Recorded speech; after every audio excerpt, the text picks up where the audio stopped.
성경 봉독 열왕기상 18장 30절에서 39절까지 말씀입니다. 우리 다 같이 한 목소리로 봉독하겠습니다. 엘리야가 모든 백성을 향하여 이르되 내게로 가까이 오라. 백성이 다 그에게 가까이 가매 그가 무너진 여호와의 제단을 수축하되 야곱의 아들들의 지파의 수요를 따라 엘리야가 돌 12개를 취하니 이 야곱은 옛적에 여호와의 말씀이 임하여 이르시기를 내 이름을 이스라엘이라 하리라 하신 자더라. 그가 여호와의 이름을 의지하여 그 돌로 제단을 쌓고 제단을 돌아가며 곡식 종자 2수알을 둘 만한 도랑을 만들고 또 나무를 버리고 송아지 각을 떠서 나무 위에 놓고 이르되 통넷에 물을 채워다가 번제물과 나무 위에 부으라 하고 또 이르되 다시 그러하라 하여 다시 그리하니 또 이르되 세 번째로 그리하라 하여 세 번째로 그리하니 물이 제단으로 두루 흐르고 도랑에도 물이 가득 찼더라.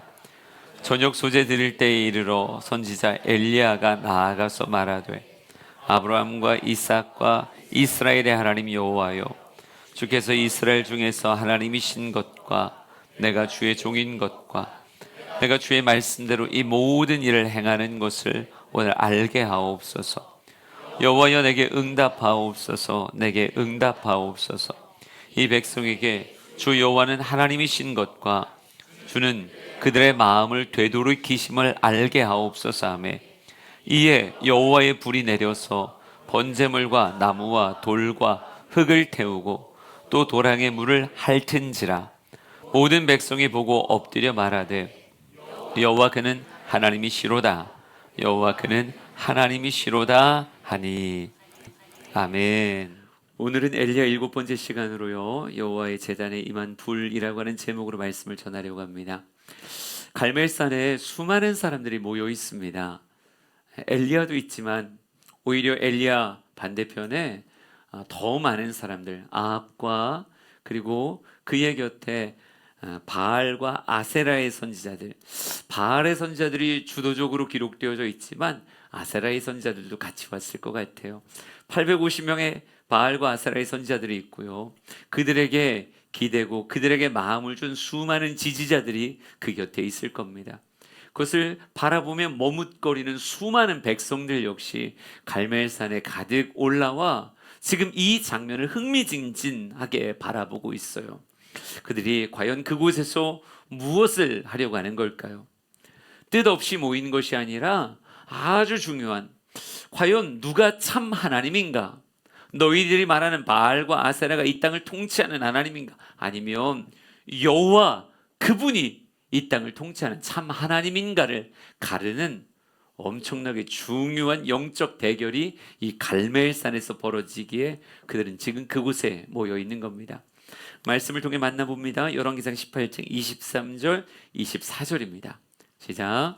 그런즉 송아지 둘을 우리에게 가져오게 하고 그들은 송아지 한 마리를 택하여 각을 떠서 나무 위에 놓고 불은 붙이지 말며 나도 송아지 한 마리를 잡아 나무 위에 놓고 불은 붙이지 않고 너희는 너희 신의 이름을 부르라. 나는 여호와의 이름을 부르리니 이에 불로 응답하는 신 그가 하나님이니라. 백성이 다 대답하되 그 말이 옳도다 하니라. 아멘. 백성들의 영적인 신앙의 포지션을 흔들기 위한 거룩한 전쟁입니다. 너희들은 너희 신의 이름을 불러라. 나는 여호와의 이름을 부를 테니 이 제단 위에 불로서 응답하는 그가 진정 하나님이시다 라고 말하며 모든 사람의 마음의 동의를 끌어냈어요. 그러니까 이 갈멜산에서 불을 정말 내리는 신이 참 하나님임을 증거하게 되는 거죠. 누가 먼저 시작했냐면요, 바알의 선지자들, 아세라의 선지자들이 먼저 시작합니다. 그들이 바알과 아세라의 이름을 부르기 시작하는데 성경 말씀 보면요, 아침부터 저녁 소재 드릴 때까지라고 말하고 있어요. 여러분의 아침은 몇 시부터 시작입니까? 오전 11시부터세요? 그런 분도 있겠지만 보통 아침이라고 말하면 뭐 늦어야 6시, 7시에 시작하는 게 아침이라는 말이 되지 않겠습니까? 그럼 저녁은 언제 드세요? 예, 안 드시는군요. 대략 6시, 7시, 8시 이때 먹을 겁니다. 그러면 아무리 짧게 잡아도요, 거의 12시간짜리 집회였어요. 12시간 동안 그들은 모여서 목이 터져라 바알과 아세라의 이름을 외치고 있고요. 성경 말씀 보면 그들이 펄쩍거리면서 뛰었다. 미친 듯이 소리를 질렀다. 그들의 규례를 따라 칼로 자기 몸을 상해가며 피를 흘리며 그들은 12시간 동안 광란에 그들만의 예배를 드렸다고 성경은 이야기하고 있어요. 그런데 안타까운 건 그곳 위에 그 어떤 불의 모습이 나타나지 않았다는 거죠. 시간이 짧아서 그랬을까요? 숫자가 좀 적어서 그랬나요? 아니면 덜 열정적이어서 좀 더 뜨겁게 했어야 되는데 온도가 좀 낮아서 그랬던 걸까요? 아니요. 정말 최선을 다해서 그들은 펄쩍펄쩍 뛰었고 최선을 다해서 소리를 질렀으며 온몸을 상해가며 아주 긴 예배를 드렸지만 바알과 아세라는 그들의 제단에 응답하지 않았습니다. 왜 그러냐면요, 그들의 숫자나 그들의 열정이나 그들의 헌신이 문제가 아니었어요. 뭐가 문제냐면 바알과 아세라 그 자체가 문제가 있습니다. 예레미야 10장 3절 4절 5절 우리 말씀을 한번 읽어보죠. 시작.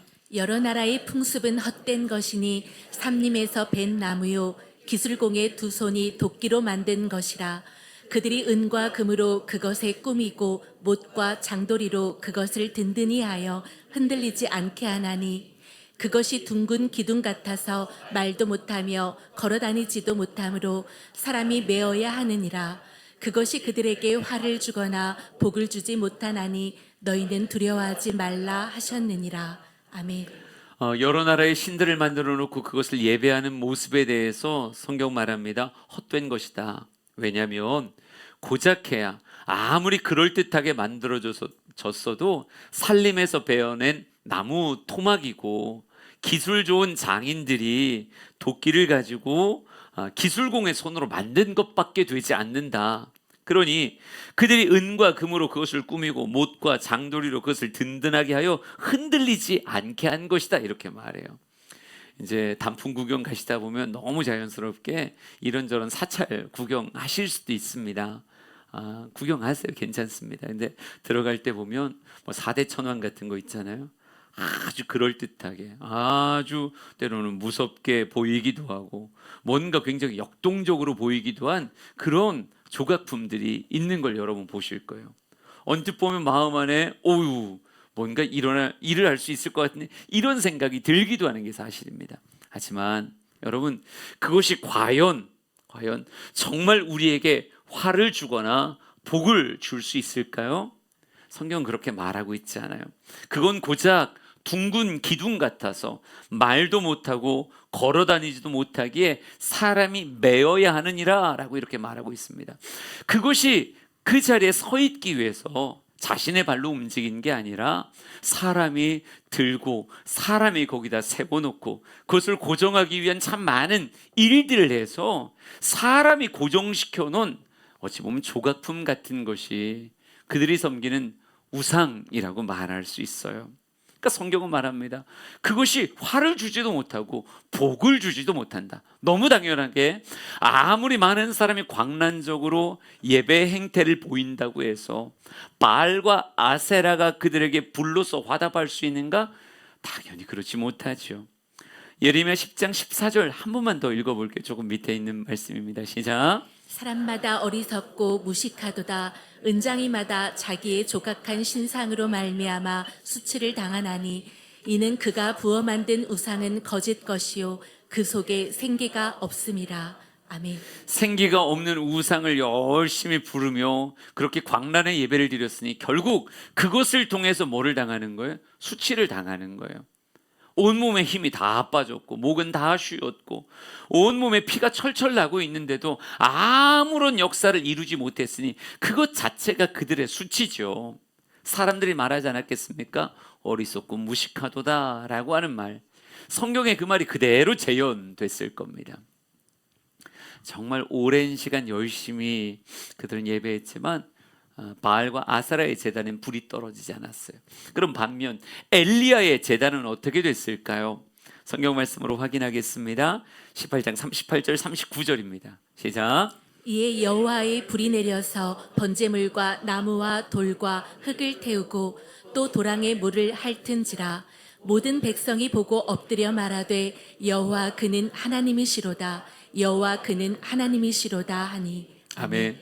모든 머뭇거리던 백성의 입에서 여호와 그가 하나님이시다, 여호와 그가 진정 하나님이시다 라고 말하며 정말 엎드려 경배할 만큼의 아주 강력한 불덩어리가 여호와의 제단에 떨어져서 번제물과 나무와 돌과 흙 그리고 도랑의 물을 다 핥아버렸다라고 이렇게 말하고 있어요. 어마어마한 불덩어리가 어디에? 엘리야의 제단에 떨어졌다라고 하는 거죠. 여러분, 이렇게 될 수 있었던 건 엘리야가 또 하나의 기능공이 되고 기술공이 돼서 무언가를 조작하고 만들어내는 게 아니고요. 누가 응답하신 거예요?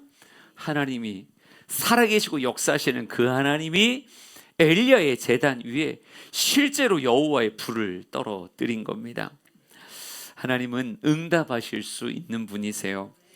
아까 우리가 계속 예레미야 10장 말씀을 보고 있는데 10장에도 이렇게 쓰여져 있습니다. 12절 13절 또 읽어볼까요? 시작.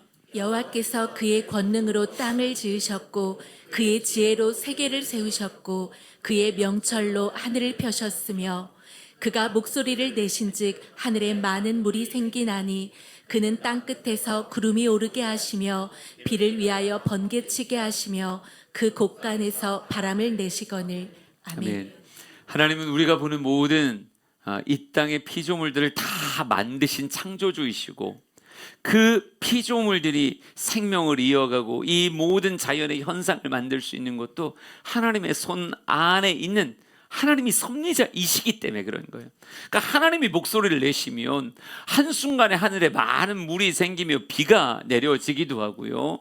정말 하나님께서 지금이라도 명하시면 급하고 강한 바람이 이 땅을 휘휘 돌아 나가기도 하고, 하나님이 말씀하시면 뇌성과 함께 거룩한 불이, 하나님의 불이 땅에 떨어지기도 하는 거예요. 하나님은 모든 것을 무에서 유를 만드실 수 있는 분이시기에 하나님은 얼마든지 엘리야의 제단에 하나님의 불을 떨어뜨릴 수 있다는 것, 그것이 오늘 성경이 증언하고 있는 거죠. 그런데 오늘은 이 당연한 성경의 이야기에서 한 걸음만 더 나아가 봤으면 좋겠어요. 엘리야가 섬기는 여호와, 그 여호와와 나 박형민 혹은 여러분 한 사람 한 사람이 섬기는 여호와가 같은 분일까요? 다른 분일까요? 너무도 당연하게 같은 분이죠. 우리는 성경에 손을 얹고 성경의 계시의 하나님을 나의 하나님으로 고백하며 신앙생활하고 있는 엘리야의 하나님이 나 박형민의 하나님이다 라고 하는 것, 그것이 우리의 신앙의 고백입니다. 그럼 과연 엘리야의 삶의 불이 임해서 그를 바라보던 모든 백성들이 막 엎드려서 여호와 그가 과연 하나님이시구나 라고 말하는 그 여호와의 불이 엘리야의 제단에 떨어졌듯 오늘 나의 삶의 제단에 과연 떨어지고 있는가? 나의 제단에도 여호와의 불이 떨어져 응답되고 있는가? 라고 묻고 싶은 거였어요. 여러분의 신앙생활 가운데 여호와의 불, 여호와의 응답이 있습니까? 아니면 우상이 아닌데도 불구하고 바알과 아세라의 제단처럼 여호와의 불이 임하지 않고 있는가? 우리의 삶이 여호와의 불을 경험하지 못하며 신앙생활하면 안 되겠죠. 그건 뭔가 잘못된 거예요. 그래서 오늘은 오늘 성경을 좀 단순하게 보며 엘리야의 불이 임했던 그 갈멜산의 제단을 추적하듯 쫓아 들어가 볼 생각입니다. 한 구절 한 구절을 보며 과연 여호와의 불이 임하는 신앙생활, 하나님의 응답이 있어서 주변의 모든 사람들이 야 과연 하나님은 살아계시구나, 역사하시는구나 말할 수밖에 없게 만드는 그 불, 우리의 신앙생활 가운데 있기를 간절히 소망합니다. 성경에서의 한 걸음 한 걸음 불이 임하는 제단의 모습을 한번 따라가 보도록 하자고요. 첫 번째로 열왕기상 18장 30절에서 32절의 말씀을 만나보겠습니다. 시작. 엘리야가 모든 백성을 향하여 이르되 내게로 가까이 오라. 백성이 다 그에게 가까이 가매 그가 무너진 여호와의 제단을 수축하되 야곱의 아들들의 지파의 수요를 따라 엘리야가 돌 12개를 취하니 이 야곱은 옛적에 여호와의 말씀이 임하여 이르시기를 내 이름을 이스라엘이라 하리라 하신 자더라. 그가 여호와의 이름을 의지하여 그 돌로 제단을 쌓고 제단을 돌아가며 곡식 종자 2수알을 둘 만한 도랑을 만들고. 아멘. 제일 먼저 했던 엘리야의 일을 성경은 이렇게 말하고 있습니다. 그가 무너진 여호와의 제단을 수축하되, 이렇게 쓰여져 있어요. 어느샌가 이스라엘 백성들에게 바알의 제단은 세워져 있고 아세라의 제단은 세워져 있는데 그들이 원래 섬겼던 참 하나님이신 여호와의 제단은 어느 순간 그들의 게을러짐 혹은 그들의 무관심, 그들의 외면과 함께 그 돌들이 다 무너져 버려 제단의 모습을 가지지 못하고 있더라는 거죠. 그러게 엘리야가 제일 먼저 했던 게 뭐냐면 무너졌던 여호와의 제단을 수축하기 위해 돌 12개를, 이스라엘의 지파의 상징이 될 수 있는 돌 12개를 쌓아서 제단을 만들어 그곳을 회복했다라고 성경은 이야기하고 있어요. 여러분, 제일 먼저 한 게 제단 쌓는 일이더라고요. 여호와의 제단 없이 불이 임할까요? 아니라고 생각합니다. 여러분, 하나님은 아무 곳에 불을 던지신 것이 아니라 여호와의 제단이라고 하는 그곳 위에 여호와의 불을 부으신 거예요. 그러게 우리가 제일 먼저 해야 되는 건 내 인생의 제단이 혹 무너져 있지 않은가, 내 인생의 제단이 튼튼하게 다시 수축되듯 쌓여져 있는가, 여기서부터 점검해야 될 것 같습니다. 제단에 관한 가장 어찌 보면 선명한 묵상은 예배라고 말할 수 있지 않을까요? 내 인생의 예배는 과연 무너져 있는가 아니면 세워져 있는가?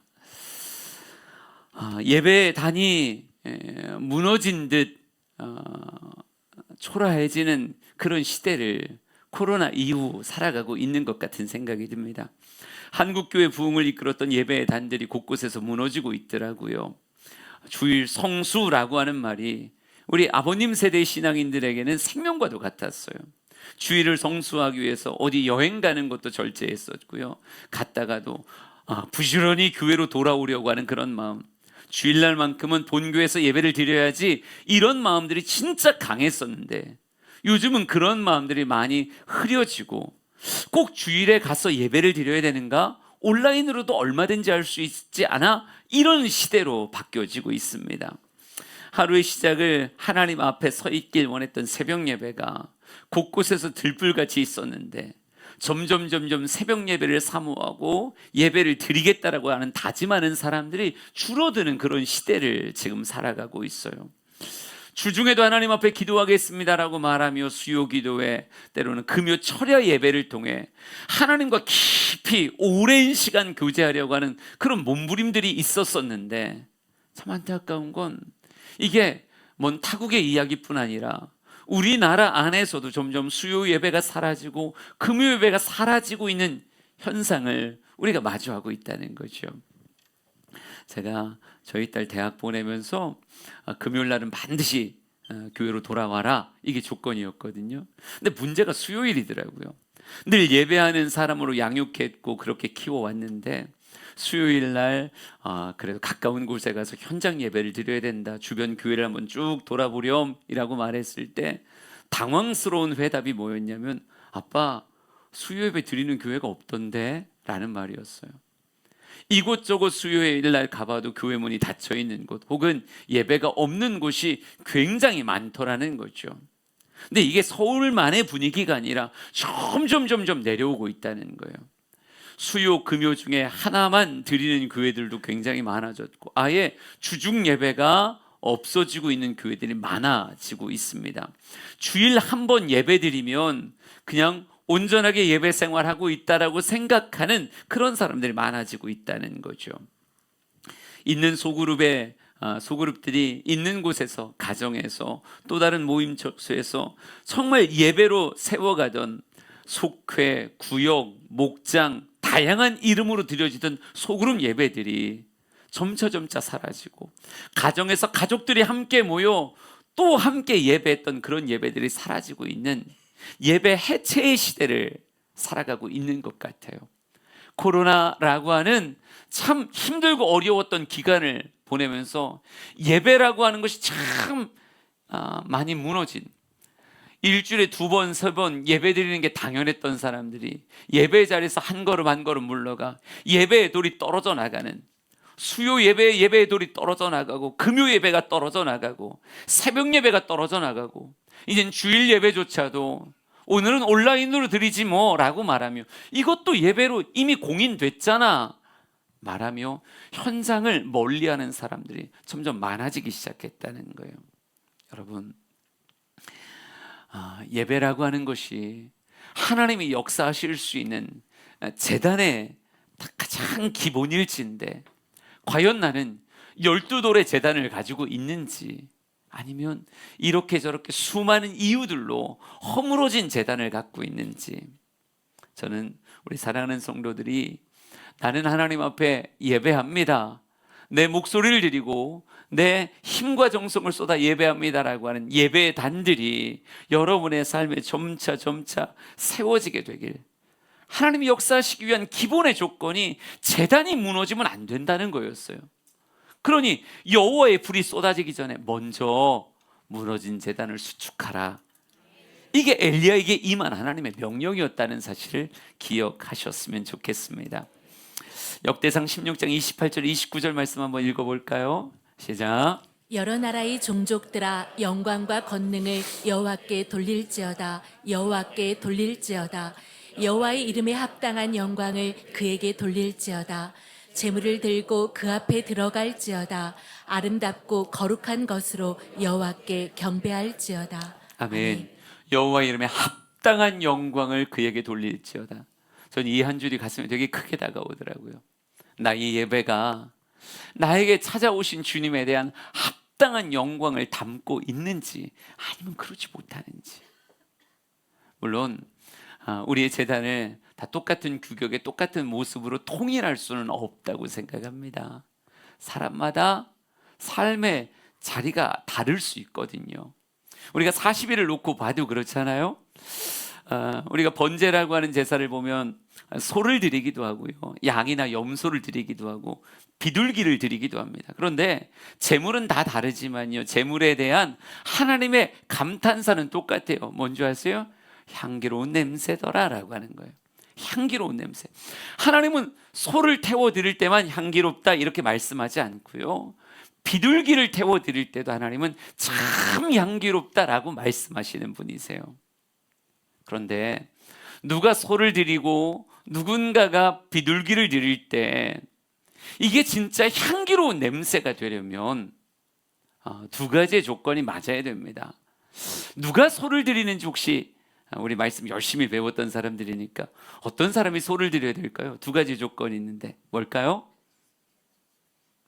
첫 번째는 신분입니다.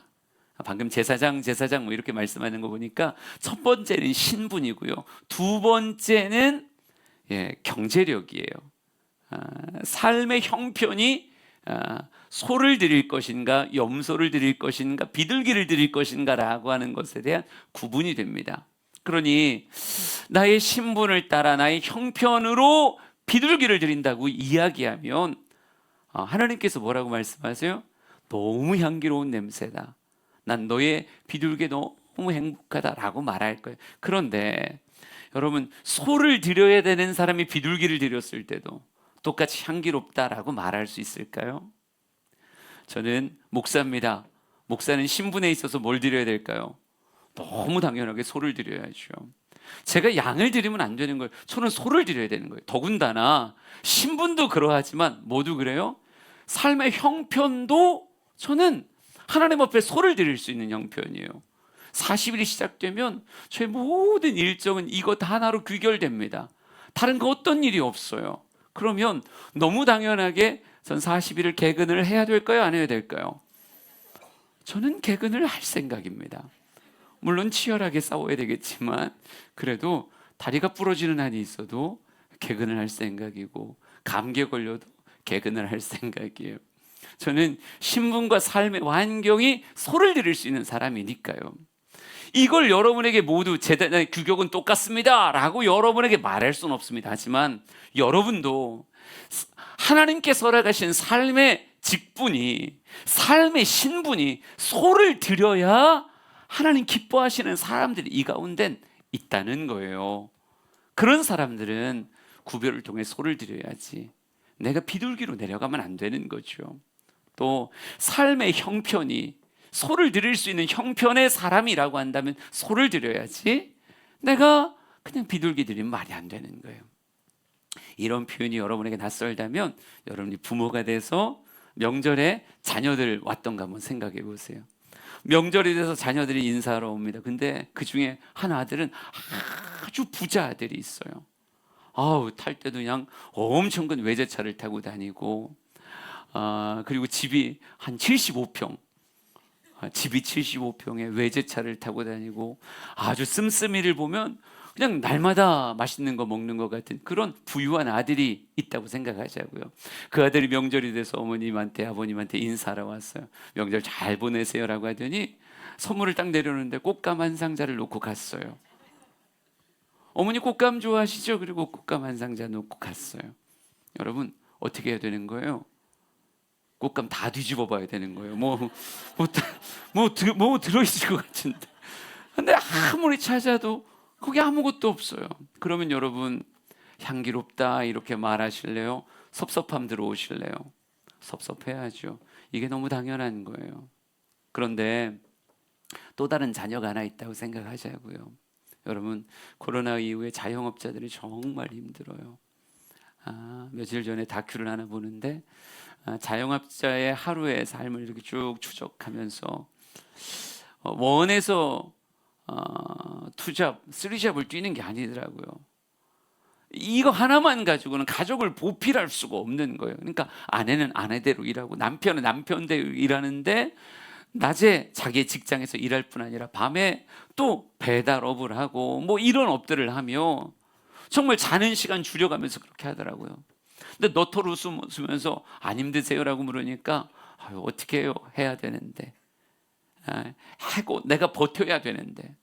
근데 그렇게 열심히 일하면 자산이 늘면 참 좋겠는데 오히려 정말 그 사업장 이끌어가는 것 자체가 빚이 더 늘어가는 거예요. 이런 자녀가 있다고 치자고요. 명절에 얼굴만 보여줘도 너무 감사한데 와서 어머니 꽃감 좋아하시잖아요 라고 말하며 이번에 이것밖에 준비 못했어요. 제가 더 열심히 일해서 다음엔 더 좋은 선물 갖다 드릴게요 라고 말하며 정말 미안해하고 죄송하며 꽃감 한 상자 놓고 간다고 생각하자고요. 그러면 여러분 어쩌실래요?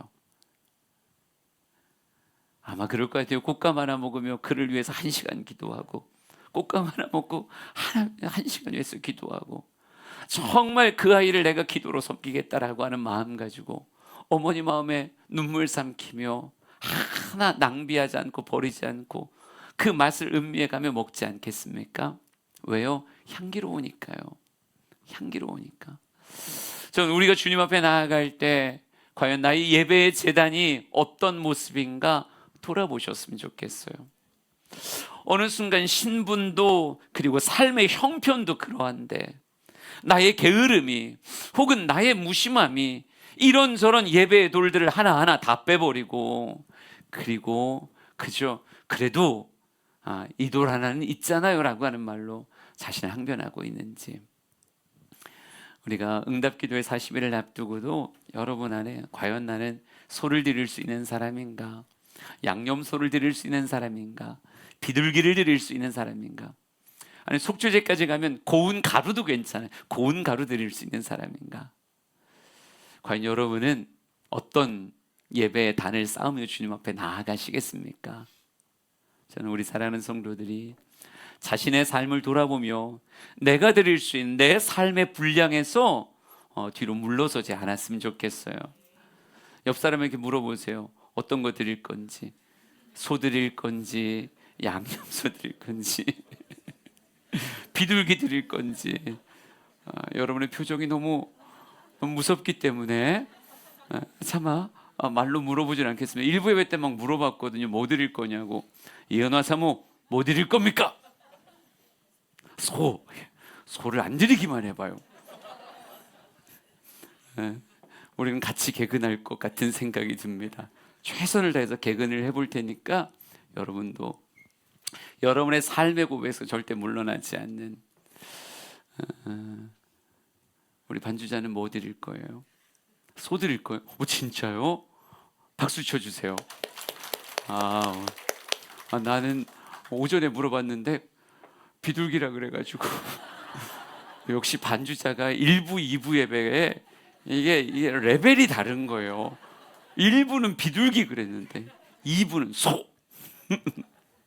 그래, 여러분의 삶에 하나님께서 허락하시는 귀한 감동대로 전 나름 고운 가루는 온라인 예배라고 생각합니다. 거기라도 최소한의 내 삶에 하나님 주시는 거룩한 양심 따라 내가 장로요, 내가 권사요, 내가 목자요, 하나님 나를 부르신 그 신분 따라 혹은 내 삶의 예배를 구별할 수 있는 삶의 형편들은 또 다 다를 거란 말이에요. 근데 하나님 앞에 부끄럽지 않았으면 좋겠고 우리에게 영적인 축제가 영적인 축제로 무너졌던 단이 다시 수축되어 세워지는 이 40일이 되길 갈멜산의 번제단이 되길 진심으로 축복합니다. 요한복음 4장 23절 24절 한번 같이 볼까요? 같이 읽습니다. 시작. 아버지께 참되게 예배하는 자들은 영과 진리로 예배할 때가 오나니 곧 이때라. 아버지께서는 자기에게 이렇게 예배하는 자들을 찾으시느니라. 하나님은 영이시니 예배하는 자가 영과 진리로 예배할지니라. 아멘. 하나님 예배하는 자들을 찾으십니다. 예배하는 자들을 기뻐하십니다. 예배하는 자들의 그 삶의 현장에서 주님이 만나주십니다. 예배의 단이 무너지지 않기를 진심으로 축복합니다. 두 번째 걸음, 갈멜산의 두 번째 걸음을 걸어보죠. 열왕기상 18장 33절에서 35절까지입니다. 시작. 또 나무를 버리고 송아지의 각을 떠서 나무 위에 놓고 이르되 통 넷에 물을 채워다가 번제물과 나무 위에 부으라 하고 또 이르되 다시 그리하라 하여 다시 그리하니 또 이르되 세 번째로 그리하라 하여 세 번째로 그리하니 물이 제단으로 두루 흐르고 도랑에도 물이 가득 찼더라. 아멘. 제단 위에 제물을 벌려놓습니다. 각을 떠서 제물을 벌려놓고요. 그리고 그 위에 물을 부으라라고 이야기하고 있어요. 통 넷에 물을 부었는데 세 번째로 그리하여라라고 해서 세 번을 거기다 붓습니다. 그러면 12통의 물을 그곳에 부었다는 거죠. 4통만 부어도 다 젖었을 것 같은데 12통이나 되는 과한 물을 그곳에 부었습니다. 어떤 묵상을 할 수 있던가요, 여러분? 제단은 비어 있으면 안 되죠. 제물이 올라가야 되고, 그리고 그곳에 특별히 지금 이 시대에는 물을 부었어요. 그런데 곰곰이 생각해 보니까요, 지금 엘리야의 이 시대는 3년여 지속된 아주 지독한 가뭄의 시기였습니다. 지독한 가뭄의 시기요. 비와 이슬이 없으면요, 뭐도 말라가기 시작하냐면 지하수도 말라가기 시작해요. 그런 시대에 물을 붓는다라고 하는 것이 꼭 허비하는 듯 보여지는 아주 귀중한 것 아니었을까요? 마리아가 향유옥합을 주님께 붓고 머리털로 그 발을 닦았을 때 가룟유다가 흥분하면서 이렇게 말합니다. 이거 팔아서 300데나리온에 팔아 가난한 자들이 나눠주는 게 훨씬 낫지 않겠냐. 또 다른 본문에는요, 어째 이것을 허비하는가 이렇게 말하며 아주 분노하는 장면이 보여져요. 그런데 마리아의 그 붓는 모습을 누구는 기뻐하셨냐면 하나님은 기뻐하셨어요. 이제 자기의 생명을 내어주며 십자가에 모든 걸 쏟아주실 그분은 주님께 자신에게 귀한 향유옥합을 예수님께 붓고 닦는 그 모습에 주님은 기뻐하셨다고요. 제가 오늘 말하고 싶은 건 뭐냐면, 우리가 세워진 제단이 있으면 그 제단에 제물과 물이라고 하는 내 삶의 귀한 것들이 올려져야 된다. 그리고 그 예배의 단이 그렇게 나의 주를 향한 아름다운 헌신으로 채워져야 된다라고 이렇게 말하고 싶습니다. 저는 우리 주양의 성도들이 예배 드릴 때 그 예배에 여러분의 마음과 여러분의 헌신의 고백들이 그 안에 있었으면 좋겠어요. 가끔 수요 예배, 금요 예배 때 예배 헌금을 호명할 때가 있습니다. 그런데 가만 보면서 느끼는 건 뭐냐면요, 늘 불리우는 이름만 불리워진다는 거예요. 어떤 사람은 예배단에 내 헌신을 올려드리는 것에 대해서 기뻐하고 마땅합니다라고 생각하는 사람이 있는가 하면, 어떤 사람은 그게 나와 이미 상관이 없어진 사람도 있더라고요.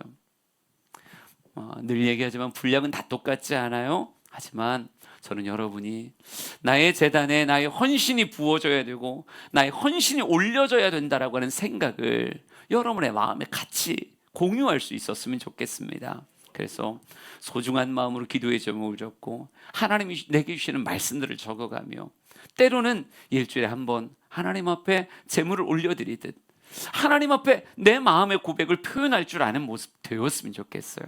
그러면서 물을 붓는다라고 하는 것 자체에 제가 성경을 보다 보니까요, 사무엘의 미스바 성회에서도 제단에다 물을 붓더라고요.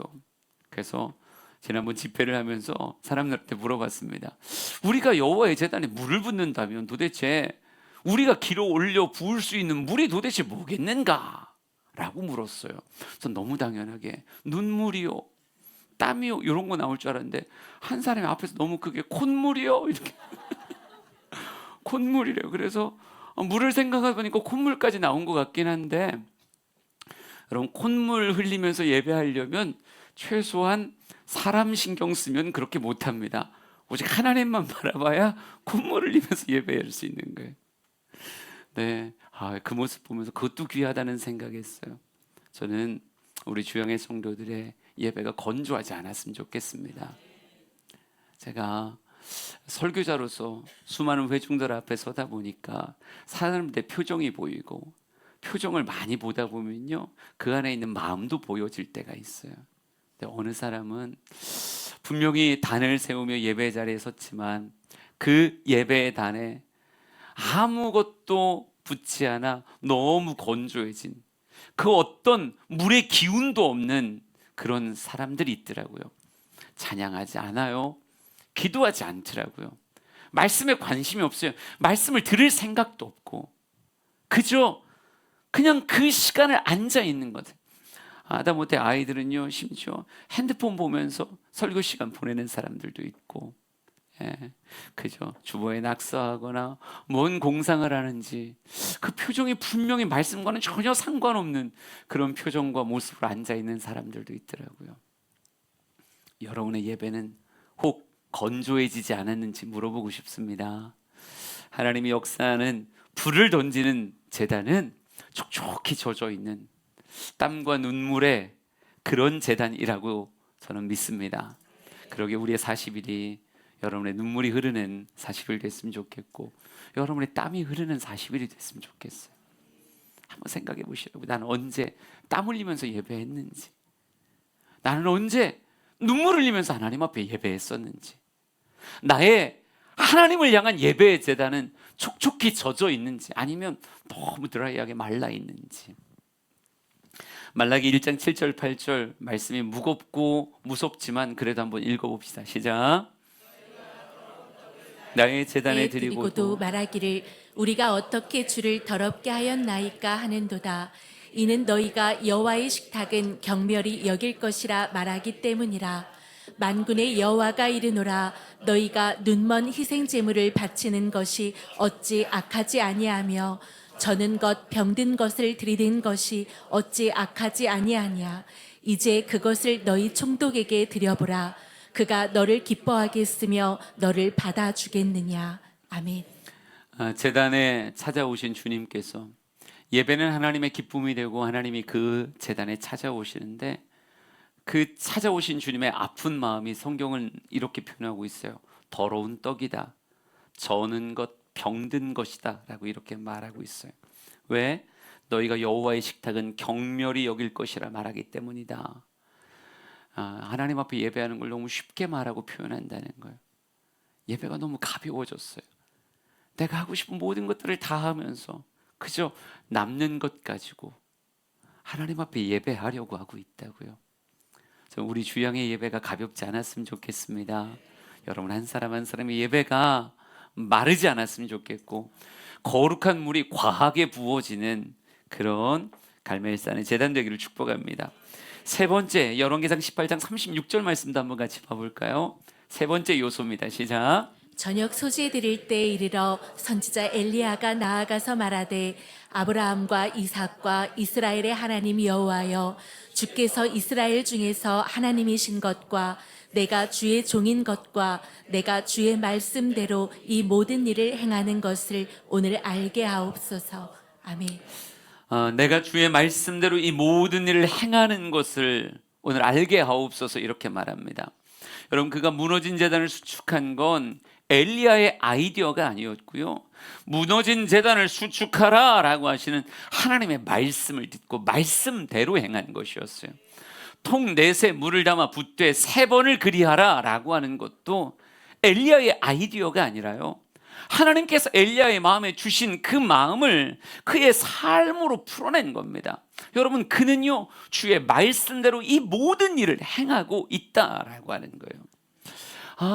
엘리야의 제단의 세 번째 특징은요, 들린 말씀을 무시하지 않는다는 거였어요. 들려주신 말씀대로, 걸어오신 그 말씀대로 내 삶이 화답하며 행하며 가는 것이 갈멜산의 제단이라고 말할 수 있는 거죠. 여러분은 들려온 말씀대로 걸어갈 수 있는 그런 신앙의 실력을 가지고 있습니까? 무너진 제단 수축하라. 어느샌가 너의 삶에 예배가 무너져 있구나. 예배가 점점 줄어들어. 이젠 주일 한 번 오는 것으로 모든 것을 다 한 것처럼 생각하는구나. 무너진 예배의 단을 회복하라. 12도를 회복하라 라고 말할 때 여러분 안에 그렇구나 하며 한 번 더 예배하리라, 그런 다짐이, 그런 삶의 걸음이 여러분에게 있는지. 너의 예배가 너무 드라이하다, 물을 갖다 부어라. 너의 땀을 붓고 너의 눈물을 붓고 같이 진정 찬양하며 기도하며 나오는 그런 거룩한 몸짓을 내가 원한다라고 말할 때, 하나님 어느 순간 너무 힘 빼고 예배 드렸네요. 하나님 저 예배 무겁게 여기며 진짜 내가 할 수 있는 정성으로 예배하겠습니다. 이런 말씀대로 행하는 모습이 있는가 하는 거죠. 어제 200일 성경 통독하다가 소름 돋아 죽을 뻔했잖아요. 말씀을 읽는데 너무 말씀이 가슴을 찌르는 거예요. 이렇게 써 있었어요. 예레미야 22장 21절에 써 있는 말씀입니다. 내가 평안할 때 내가 내게 말하였으나 내 말이 나는 듣지 아니하리라 하였나니 내가 어려서부터 내 목소리를 청종하지 아니함이 너의 습관이다. 이렇게 써 있어요. 여러분 이런 습관, 이거 어려서부터라고 얘기하면 모태신앙 맞죠? 이 이스라엘 모태신앙들이요, 하나님의 말씀을 들을 때 나는 들리지만 난 듣지 아니하리라 하며 하나님의 목소리를 따라 걸어가지 않는 것이 그의 신앙의 습관이라는 거예요. 말씀대로 걷는다, 이게 너무 당연한 건데 말씀대로 걷지 않는 삶의 습관이 있더라는 거죠. 여러분에겐 어떤 신앙의 습관을 가지고 계십니까? 말씀이 들리면 아멘 하고 내 삶의 분량을 따라 어떻게든 말씀을 따라가려는, 돌을 12개를 옮기려고 하니까 허리도 아프고 뭐도 아프지만 그래도 하나의 돌을 더 굴려올 수 있는 이런 신앙의 습관을 갖고 있는지, 말씀이 들리면 말씀은 늘 그런 거지 라고 말하며 목소리를 청종하지 아니하는 그런 습관을 가지고 있는지. 우리 사랑하는 성도들이 신앙생활에 좋은 습관이 있었으면 좋겠어요. 여러분 40일이라고 하는 이 40이라고 하는 숫자는 습관을 만들 수 있는 그런 숫자라고 이야기합니다. 40일을 무언가를 지속하면 그것이 몸에 새겨진다 그래요. 만약 여러분이 매일 아침 일어나서 커피 한 잔을 마신다고 생각하자고요. 아침의 시작을 커피 한 잔, 처음엔 이런 걸 누가 마시나 몰라, 이걸 왜 마시나 몰라. 그런데 한 번 마시고 두 번 마시고 40일을 계속 마시면요, 나중에 그것을 더 이상 마시지 않아도 되는 41일째에 아침을 시작할 때 커피를 안 마시면 어떤 생각이 들까요? 뭔가 이상한데, 뭔가 빠진 것 같은데, 뭔가 찌뿌둥한데, 이런 생각이 들 거예요. 전 여러분에게 예배하는 습관이 새겨지길 원하고, 예배 때 기도하며 하나님 앞에 나아가는 그런 거룩한 습관들이 새겨지길 간절히 소망합니다. 40일을 통해 거룩한 습관을 삶에 새기는, 들은 대로 하나님의 말씀을 청종하는 거룩한 습관이 있기를 진심으로 축복해요. 우리 마지막 하나만 더 보죠. 열왕기상 18장 37절 38절 마지막으로 읽습니다. 시작. 여호와여 내게 응답하옵소서. 내게 응답하옵소서. 이 백성에게 주 여호와는 하나님이신 것과 주는 그들의 마음을 되돌이키심을 알게 하옵소서 하매 이에 여호와의 불이 내려서 번제물과 나무와 돌과 흙을 태우고 또 도랑에 물을 핥은지라. 아멘. 여호와의 제단을 만들고 물을 붓고 말씀대로 한 걸음 한 걸음 걸어 마지막 불이 떨어지기 위한 마지막 꽃이 무엇인가? 기도예요. 그러니까 마지막 하나님의 불이 떨어지는 마지막 순간의 열쇠가 기도라고요. 여호와여 내게 응답하소서 응답하소서라고 말할 때 하나님은 불을 내려 모든 것을 다 살라버립니다. 번제물, 나무, 돌, 흙, 도랑의 물을 다 거룩한 불이 핥아가며 여호와의 불이 그것에 떨어졌다는 걸 보여주고 있습니다. 여러분, 저는 이 40일 응답 기도회를 통해서 여러분에게 터져나오는 기도가 있었으면 좋겠습니다. 기도가 참 귀합니다라고 말하는 성도들은 대부분입니다. 모든 성도가 기도가 귀하다고 말해. 하지만 기도의 자리를 실제로 가지고 있고 여호와여 내게 응답하소서라고 하는 말을 입 밖으로 뱉는 성도들은 생각보다 소수입니다. 왜 우리에게 응답의 불이 없을까요? 기도의 자리가 세워지지 않아서 그렇습니다. 우리에게 응답 기도의 40일은 말 그대로 기도회입니다. 기도하기 위해 우리는 모이는 거고 말씀을 듣고 그 말씀의 자양분을 기도로 에너지 원원을 삼아 기도로 하나님 앞에 풀어내는 자리가 응답 기도의 40일입니다. 여러분의 삶에 거룩한 불이 떨어질 것을 기대하십시오. 무너진 제단이 수축되고 그곳에 땀과 눈물의 거룩한 물이 부어지고 그곳에 말씀대로 한 걸음 한 걸음 걸어올 때 여러분의 앞에 터져나오는 기도가 있을 거고요. 그 기도가 하나님의 거룩한 응답을 우리의 삶에 끌어당길 것입니다. 오늘 우리 소그룹들 모여서 같이 나눌 때 여러분의 결심이 좀 있었으면 좋겠고요. 서로가 북돋아주며 우리 같이 내 분량의 예배를 드리자. 우리 소를 드리고 양념소를 드리고 우리 그렇게 비둘기를 드리며 주님 앞에 나아가자. 절대 내 마음 이곳에서 빼지 말자. 말씀대로 행하기를 결단하는 복된 시간들 보내셨으면 좋겠습니다. 우리 이 찬양으로 함께 할 건데요, 비준비하신이라고 하는 찬양이 있어요. 하나님께서는 우리에게 응답을 이미 준비하고 계십니다. 갈멜산에 엘리야가 서기 전에 누가 먼저 서셨을까요? 하나님 먼저 그곳에 가 계세요. 여호와의 제단이 수축되기를 원하며 하나님 먼저 그곳에 계시며 하나하나 갈멜산의 제단이 만들어지고 회복되어질 때 하나님 너무 기뻐하시며 그에게 부으시려 준비하셨던 하나님의 은혜와 하나님의 불을 그곳에 부으셨다고요. 우리 찬양을 통해 거룩히 상상하는 우리가 되길 원합니다. 우리 주는 위대하며 우리 주는 위대하며 능력이 많으시도다. 그의 지혜 무궁하며 인자는 영원하도다.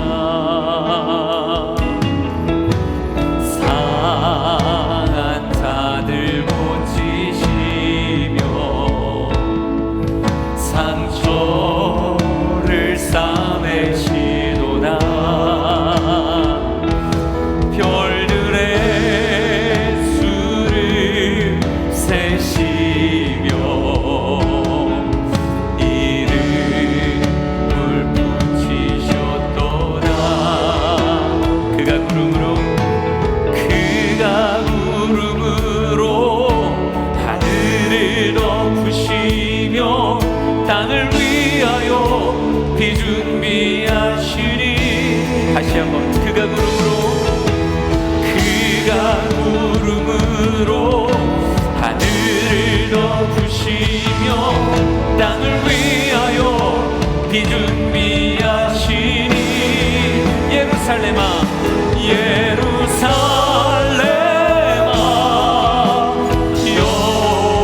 여호와를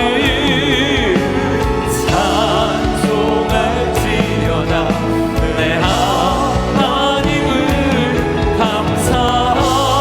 감사함으로 그 앞에 나가며 주 임재 앞에 경배 예루살렘아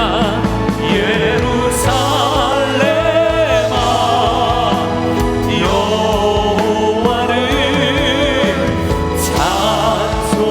찬송할지어다 내 하나님을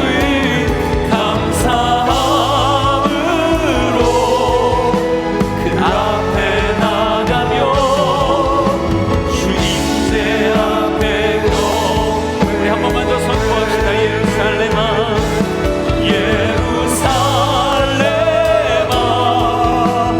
여호와를 찬송할지어다 내 하나님을 감사함으로 그 앞에 나가며 주 임재 앞에 경배 하나님은 우리에게 주실 응답을 이미 준비하고 계십니다. 여호와의 거룩한 불이 준비되어져 있습니다. 내 삶의 모든 것들을 태우실, 삶의 불순물을 태우시고 온전한 향기로 바꾸실 거룩한 불이 준비되어져 있습니다. 하나님 40일 응답 기도회를 통해서 내게 거룩한 불을 부어 주시옵소서. 응답하여 주시옵소서.